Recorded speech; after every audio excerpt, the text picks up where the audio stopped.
Hello friends, Padmini art and motion के इस special episode में आप सबका हार्दिक अभिनंदन। आज के इस एपिसोड के होस्ट यानी मेरी इंद्रजीत सिंह की आप सबको नमस्ते, सत श्री अकाल और सलाम अलैकुम। आज का ये एपिसोड थोड़ा हट के है। इस एपिसोड में हम आपको हमारे 3 महान गायक, उनकी बेहद लोकप्रिय रचनाओं को पेश करेंगे, लेकिन उसमें एक कैच है। कैन यू गेस वो क्या है? हाँ, वो ये है कि ये तीनों रचनाएं जो उनसी हैं, मैं यानी इंद्रजीत सिंह आपको सुनाएंगे। इन रचनाओं को सुनाने की ज़रूरत मैं कर रहा हूँ, लेकिन मुझे विश्वास है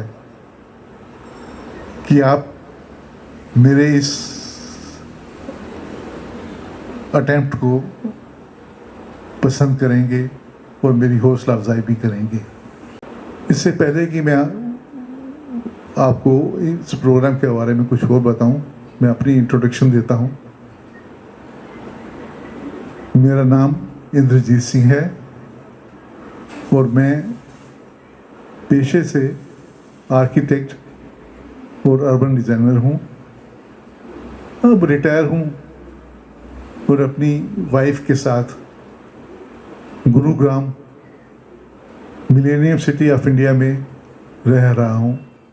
सिंगिंग मेरा शुरू से ही पैशन रहा है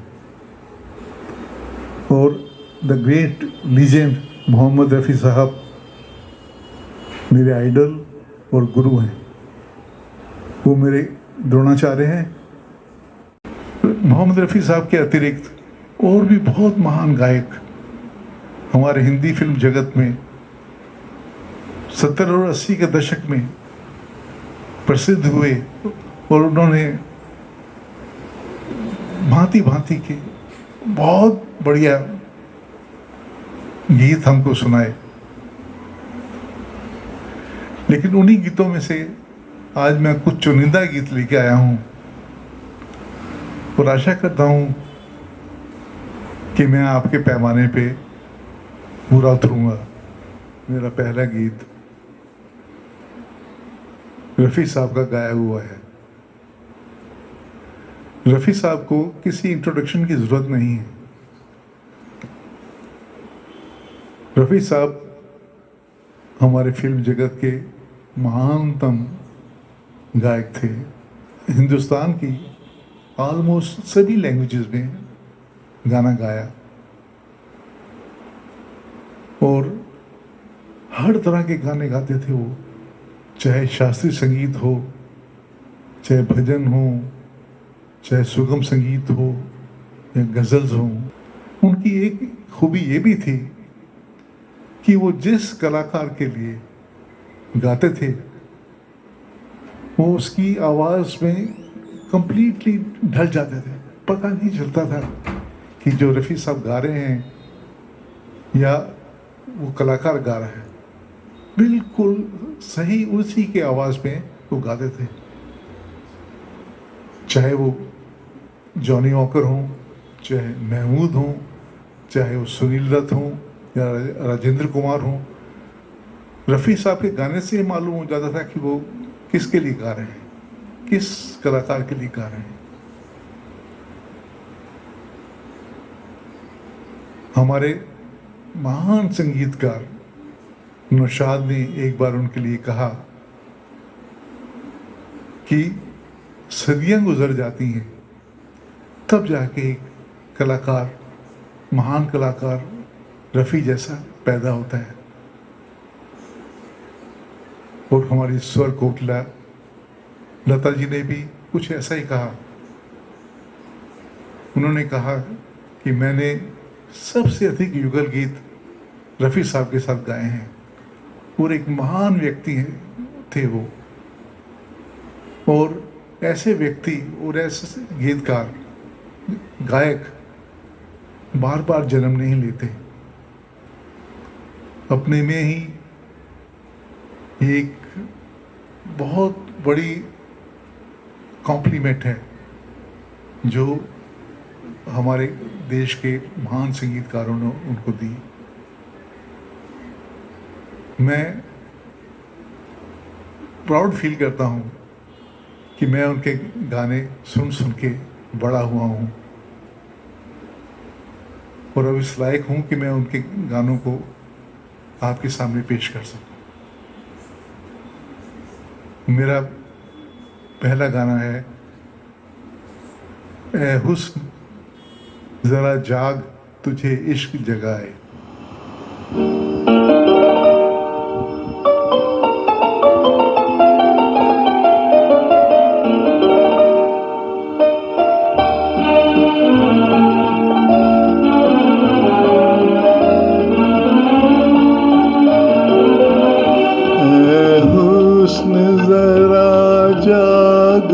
तुझे इश्क जगाए, ऐ हुस्न जरा जाग तुझे इश्क जगाए। बदले मेरी तकदीर जो तू होश में आए, बदले मेरी तकदीर जो तू होश में आए। ऐ हुस्न जरा जाग तुझे इश्क जगाए।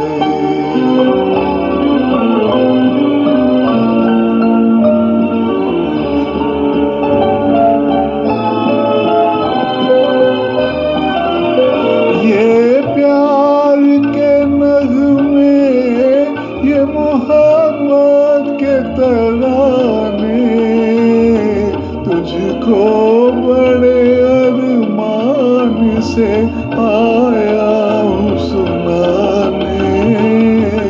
उम्मीद मेरे दिल की कहीं टूट न जाए।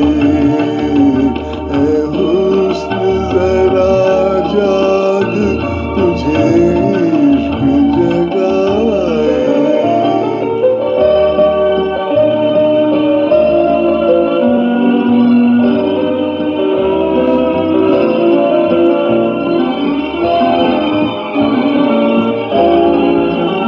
साज़े दिले खामोश में एक सोज जगा दे, तू भी मेरी आवाज में आवाज मिला दे।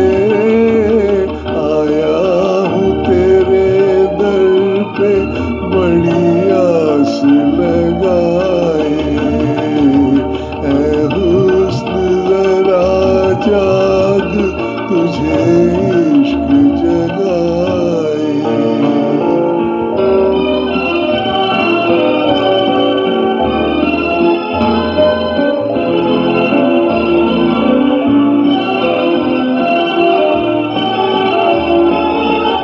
है शम्मा तू आजा जरा चिलमन से निकल के, हसरत है कि रह जाऊं तेरी आग में जल के।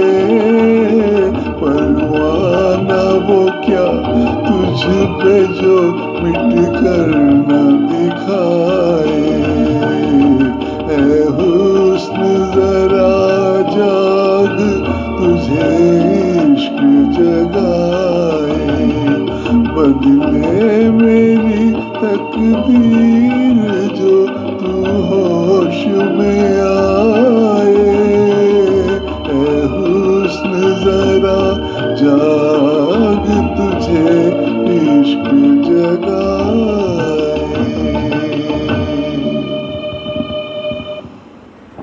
मेरा आज का दूसरा गीत महान गायक किशोर कुमार का गाया हुआ है। किशोर कुमार साहब जैसा व्यक्तित्व हमारी फिल्म इंडस्ट्री में ना पहले था ना कभी होगा। उनकी प्रतिभा को पूरा फिल्म जगत, क्या पूरा हिंदुस्तान मानता है। वो सिर्फ गायक ही नहीं, एक महान संगीतकार, लेखक, डायरेक्टर, प्रोड्यूसर, वो क्या क्या नहीं थे। उन्होंने एक से बढ़कर एक गीत दिए जो कि हमारी जो आज की मॉडर्न जनरेशन है वो भी 40 साल के बाद भी गुनगुनाती है उन गानों को। और मेरे ख्याल से अगले 100 साल तक वो गाने जो से गुनगुनाए जाएंगे। किशोर कुमार जी का गाया हुआ ये गाना एस.डी. बर्मन साहब का आखिरी संगीत एज ए संगीत का गाना था जो उन्होंने फिल्म मिली के लिए गाया। बड़ी सुनी सुनी है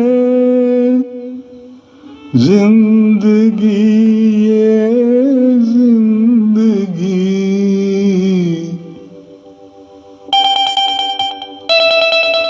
बड़ी सुनी सुनी है जिंदगी ये जिंदगी। मैं खुद से हूँ यहाँ अजनबी अजनबी, बड़ी सुनी सुनी है।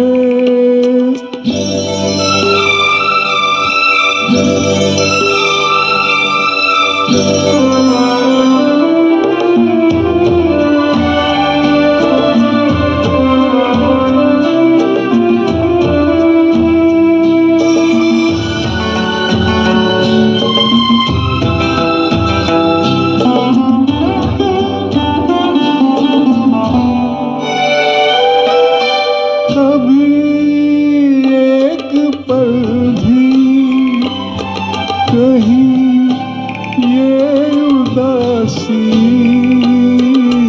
दिल मेरा भूले, कभी मुस्कुरा कर कभी आकर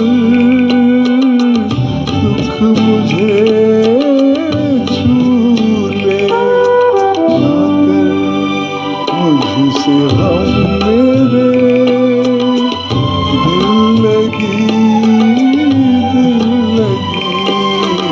बड़ी सुनी सुनी है।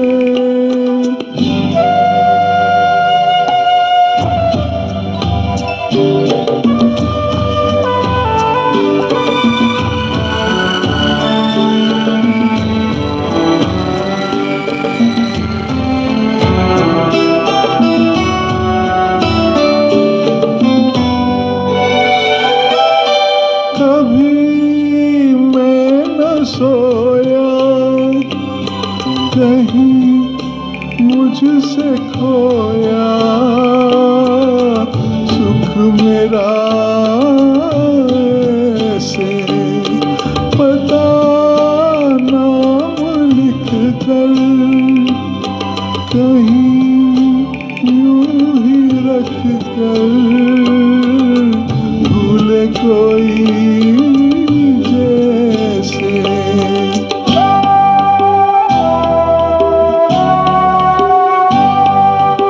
अजब दुख भरी है ये बेबसी, ये बेबसी बड़ी सुनी सुनी है जिंदगी, ये जिंदगी बड़ी सुनी सुनी है।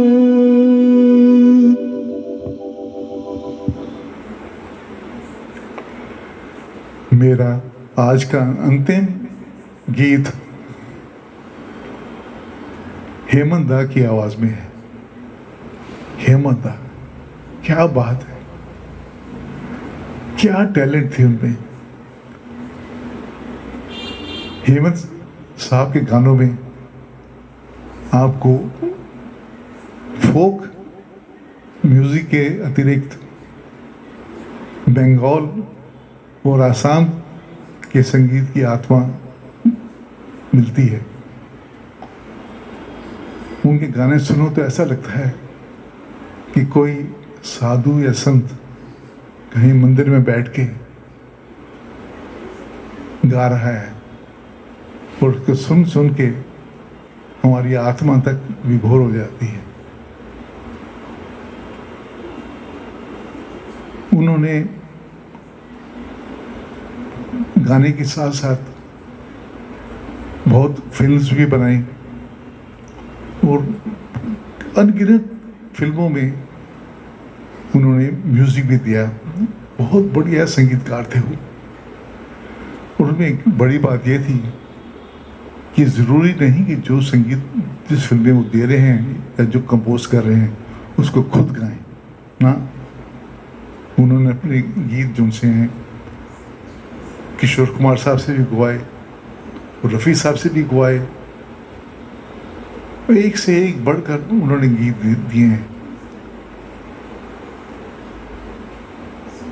और आज का गीत जो मैं गा रहा हूं, तेरी दुनिया में जीने से बेहतर है कि मर जाएं।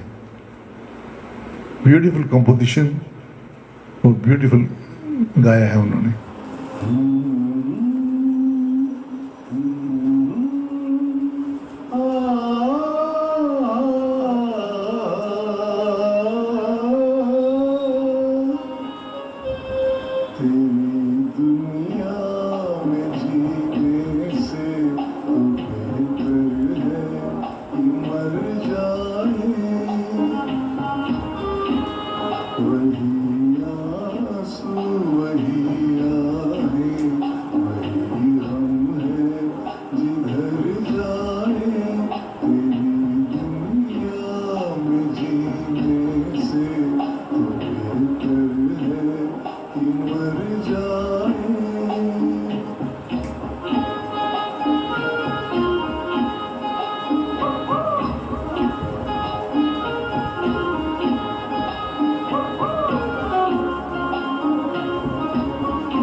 सो फ्रेंड्स, कैसा लगा आपको आज का एपिसोड?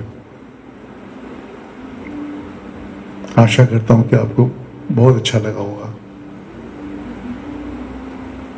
अगर ऐसा है या ऐसा नहीं है, फिर भी आप अपने कमेंट्स हमें ज़रूर भेजें। हमें आपके कमेंट्स का इंतज़ार रहेगा। हाँ, और अगर आप में से कोई मेरी तरह इस प्रोग्राम में पार्टिसिपेट करना चाहता है, तो इस वीडियो के राइट साइड कॉर्नर पे पद्मिनी आर्ट्स एंड मोशन का टेलीफोन नंबर लिखा हुआ है, आप उनसे संपर्क करें। इस एपिसोड को होस्ट करने के लिए मैं पद्मिनी आर्ट्स एंड मोशन का बहुत बहुत आभारी हूं और आशा करता हूं कि फिर फ्यूचर में कभी आपके समक्ष प्रस्तुत होने का मौका मुझे फिर मिलेगा। उसमें आपको और दूसरे सिंगर्स के भी, दूसरे गायकों के भी गीत सुनाऊंगा। धन्यवाद।